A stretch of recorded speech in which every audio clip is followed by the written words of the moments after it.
एक मिनिट, तुम्ही याच्या आधी आम्ही सगळं ऐकलेलं आहे. आता तुम्ही विचार यांनी निवेदन पण दिलेलं आहे. याच्यात वेगवेगळ्या एजन्सी आल्या, पीएमसी आली आहे, पीएमआरडी आली आहे. अर्थात नागरिकांना काही घेणं देणं नाही. पीएमसी आणि पीएमआरडी त्यांना त्यांच्या सुविधा पाहिजे त्या मताशी आम्ही 100% सहमत आहोत आणि त्याच संदर्भामध्ये आमचं काम चाललेलं आहे.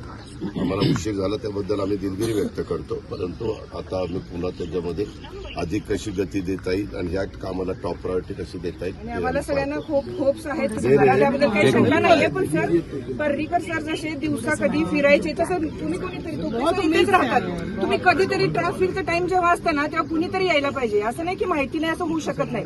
पण अँब्युलन्स मनोहर पर्रीकर गोव्याचे जे होते मिनिस्टर, ते जसे फिरायचे तसं तुम्ही अननोन कधीतरी टाइम न सांगता व्हिजिट करत चला.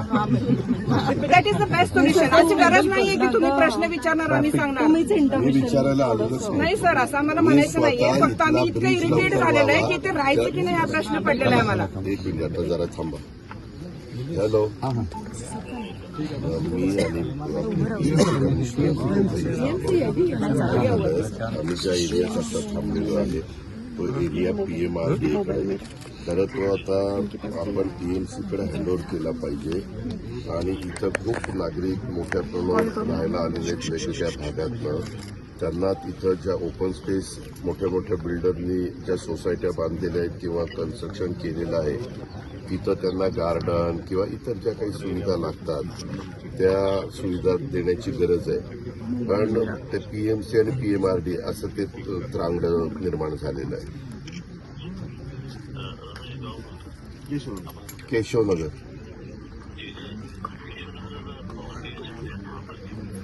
नाही आता महानगरपालिकेत पीएमसी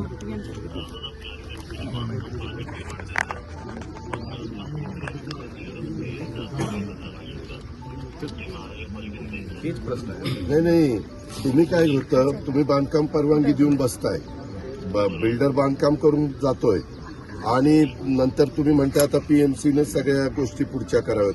मग बांधकाम परवानगी देखील तुम्ही पीएमसीकडे द्या ना. तुम्ही कशाला तुमच्या हातात ठेवली?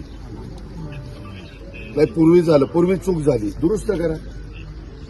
मग त्याच्याकरता आपल्याला मुख्यमंत्र्यांपर्यंत जावं लागेल का शहराच्या ठिकाणी करता येईल?